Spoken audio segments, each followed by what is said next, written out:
بسم اللہ الرحمن الرحیم۔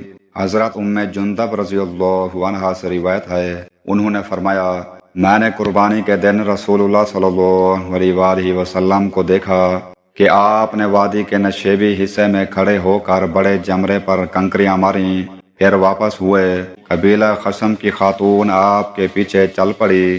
اس کے پاس ایک بچہ تھا جسے آسیب کی شکایت تھی اور وہ بات نہیں کرتا تھا۔ اس خاتون نے عرض کی، اللہ کے رسول، یہ میرا بیٹا ہے اور میرے گھر میں یہی باقی بچہ ہے اور اسے آسیب ہے، یہ کلام نہیں کرتا۔ رسول اللہ صلی اللہ علیہ وآلہ وسلم نے فرمایا، میرے پاس تھوڑا سا پانی لاؤ۔ پانی لایا گیا۔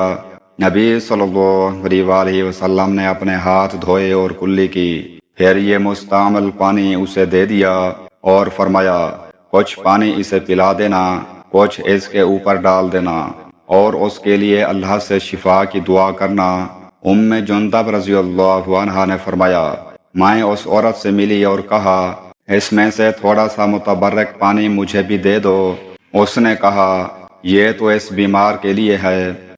جندب رضی اللہ عنہا نے فرمایا، 1 سال بعد اس عورت سے میری ملاقات ہو گئی تو میں نے اس لڑکے کے بارے میں پوچھا۔ اس نے کہا، وہ صحت یاب ہو گیا ہے اور ایسا عقل مند ہو گیا ہے جو عام لوگوں کی طرح نہیں بلکہ ان سے بڑھ کر عقل مند ہو گیا ہے۔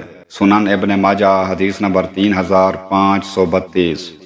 حضرت عبید بن رفاعہ زرقی رضی اللہ عنہ سے روایت ہے، حضرت اسماء رضی اللہ عنہا نے کہا، اللہ کے رسول، جعفر رضی اللہ عنہ کے بیٹوں کو نظر لگ جاتی ہے، میں انہیں دم کروا لیا کروں۔